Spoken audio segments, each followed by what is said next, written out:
Magandang araw mga boss, welcome sa ating channel. Welcome back sa mga dati na nanonood.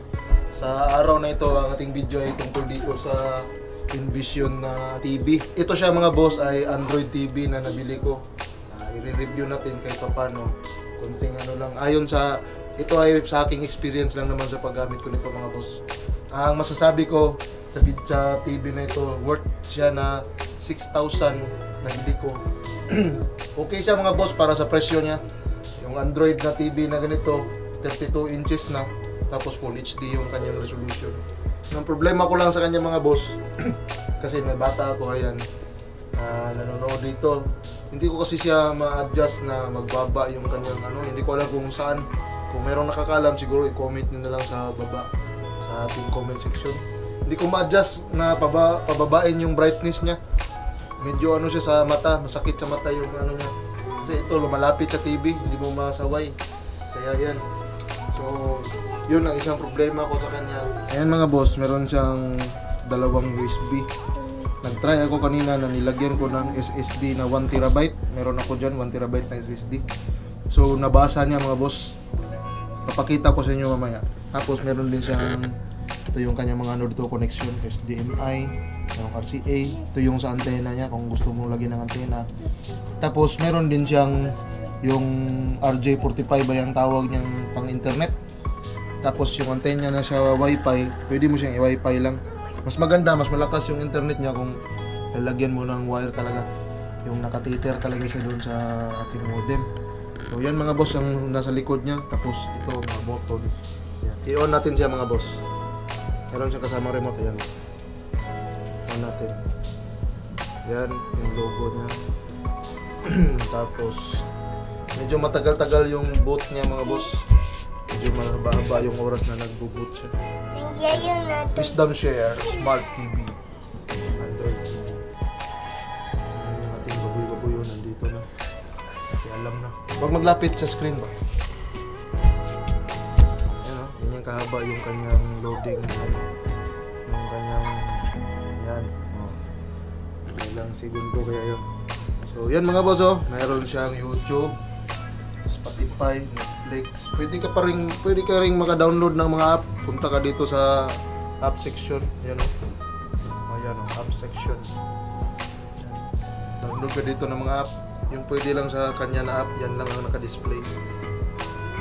Marami kang pwedeng ma-download pa. Tapos, yung sinabi ko kanina na i-try natin lagyan ng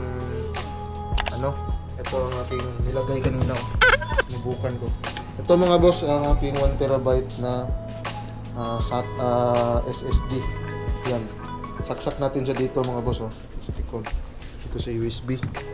Nilagyan ko ito ng movie para matry natin. Yun.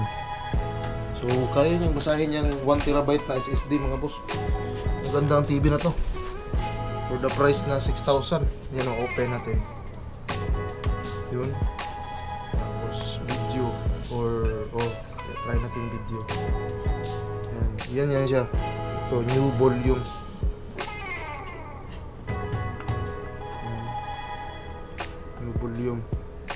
Yan, nabasa niya mga boss.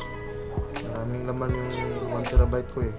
Pero nandito yung drone natin, nandito yung ating video. Yan. Try natin panoorin tong yan, Guardians of the Galaxy. Okay natin. Yan. Play siya mga boss. Uy. Yeah, continue. Continue natin. Yes. Yan mga boss, Maganda. Kung meron kang TV na 4K, ang resolution mga boss, pag manood ka ng video dito sa TV to, masasabi mo hindi siya ganun kaganda, pero okay na. Ganda na yan. Hindi pala pwede mag-play ng 4K na YouTube video dito kasi hindi ito 4K mga boss. So yan o, nakita nyo naman, nabasa niya yung 1 terabyte na SATA SSD natin. Yung speaker niya mga boss, ang masasabi ko, hindi talaga maganda ang tunog. Talagang tunog lata mga boss. Ang resolution okay naman. Sa presyo niya na 6,000, goods na siya mga boss. Kung meron kang TV na yung mga mamahalin na TV, tapos bibili ka nito, makikita mo talaga yung kaibahan ng pixels niya sa screen. Hindi ganun ano yung pixels niya, pero for the price na 6,000, goods na. Okay na siya mga boss. At nandyan ang ating video about sa review nito ang ating nabili na 6,000 na 32 inches monitor or TV, Android TV ng Envision. Yan. Envision. Wala mga boss. Like and subscribe. Like and subscribe. Bye. Bye. Bye. Bye. Bye.